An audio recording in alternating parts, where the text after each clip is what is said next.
Welcome, Mick. Hiya, Um, it's nice how to see lovely to you. have you. So, thank you so much for taking part in this and really sharing with everyone about your journey.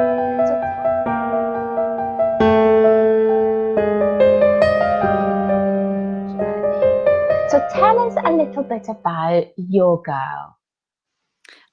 So my daughter is 4 years old. She turned 4 in March. And ever since she was about 18 months old, I noticed that she was not like other kids. She would get a bit of anxiety. So we went to a children's centre and she used to scream every time she saw a man. And she wouldn't make eye contact with anybody. And we just thought she was really So shy did and a you, bit, where did yeah. you find your first information about it? So the first information she gave me is it the Smirror? I can never the SM. Yeah, I can that's never right. So say it that's right. the Myra, and you'll be able to find a lot That's of it. information below here. Um, so the midwife actually went on to that and she printed me the pathway of what to do. Yes. So it was a couple of months actually, and I chatted to nursery and my daughter's forest school about it.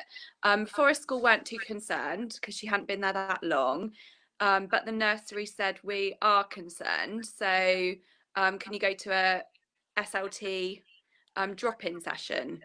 So we went along, and she said, yeah, she's definitely got SM. She wouldn't even go in the room.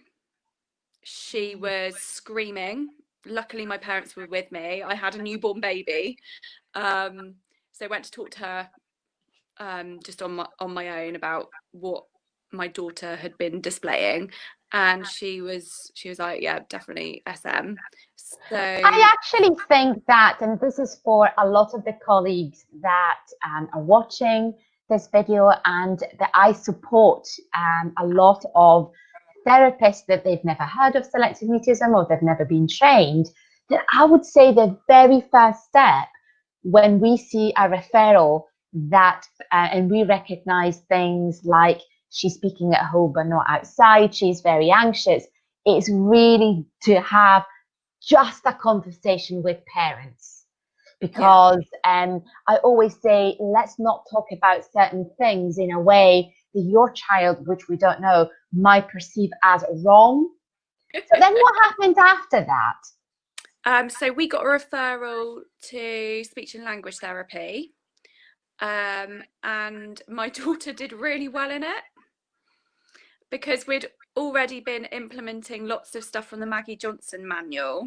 We just said what she was displaying, kind of like talking to us, no problem. And then as soon as she went to a different setting, she would clam up, she would twizzle her hair, pull her hair, do this Yeah. weird thing with her tongue in her mouth, Mm-hmm. going like that, Mm-hmm. chewing on her fingers, lots of signs of anxiety. Yeah. So yeah, then we were discharged from the system because there was no funding in Bristol for selective mutism. And Okay. then they said she was trying to get us a referral to CAMS, Okay. which didn't happen. And I had to chase that 3 or 4 times. Yeah. So for Um, those who don't know, CAM stands for Child and Adolescent Mental Health. And I have to say, I'm not justifying it, but we are trying very much to create a pathway across the UK. But because we're all from different authority, is not that easy. So people across the UK will find that there are some authorities that offer more than others. There are therapists that have been trained more than others. So yeah, unfortunately, yet we cannot guarantee an overall continuity of service. So then what happened? I thought, oh my goodness, kind of doing this alone. So I just started doing everything from the manual. My daughter's forest school were fantastic. The Senko there, she had worked with SM before because she's an ex-primary school teacher. She had Brilliant. worked with lots of kids, so she said, let's do some sliding in. So we started doing sliding in once a week. My daughter only went to forest school twice a week, so we just did once a week. And within 4 or 5 sessions, my daughter was speaking to her key worker with me there. Wow. She was doing really, really well. But then it was kind of getting to the point where she'd go into forest school, she wouldn't say a word, she'd scream because she didn't want to leave me. As soon as I was gone, she was fine, but she wouldn't really talk. But the sliding in really helped because then just before lockdown, probably start of March, she went back to forest school after a holiday, and she started being completely verbal with them. And that Just in, means trust.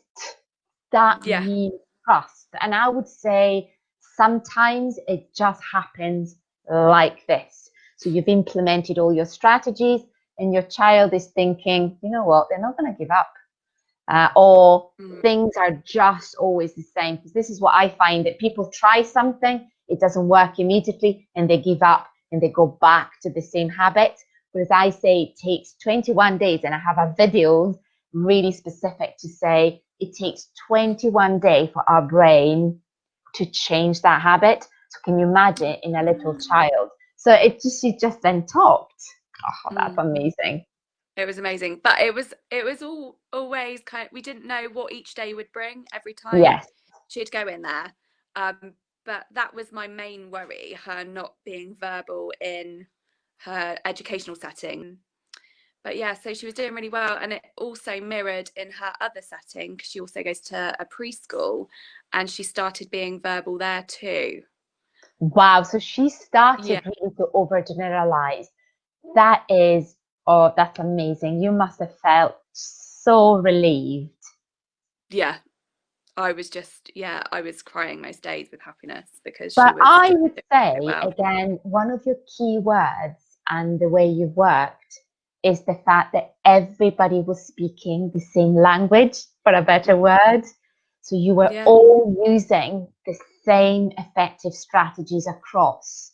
So one of the things that happens across, obviously, the world, because I do support families from all over the world, is what we call that child planning meeting, that you can have it formally or informally, whereby everybody decides together how are you going to be supporting the child, what to say, what not to say.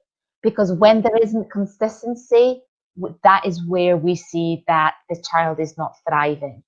But that is a real key. So what would you say? What would be the advice that you would give parents that are at the beginning of their journey, that has worked for you? Definitely get the Maggie Johnson manual. Get on all the support groups as well. I found the support groups really helpful, knowing that I wasn't the only one with a kid with SM, because Absolutely. so many people have not heard of it. And even now I get people tell me, oh, she's just shy, she'll grow out of it. And it, yeah, just having people there. A good support network of friends.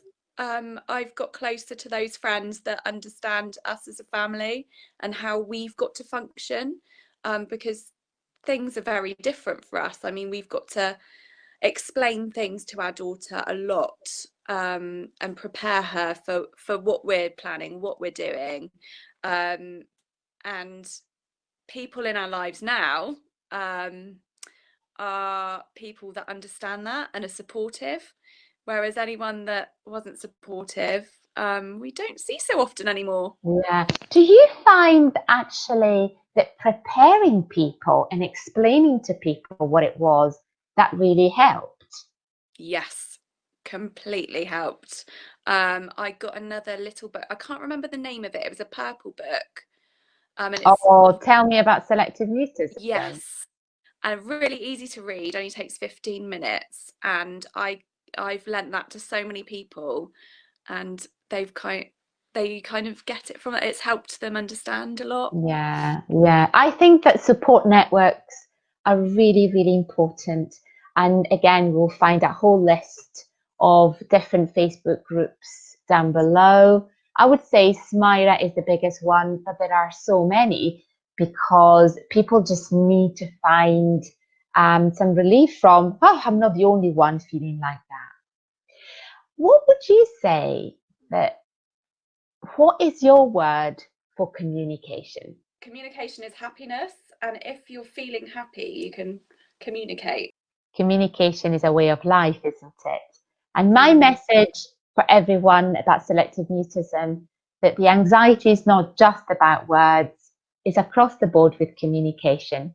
So through games, through the right strategies, children start to trust us, and then they start to communicate by pointing, and then by making noises, and then by using words.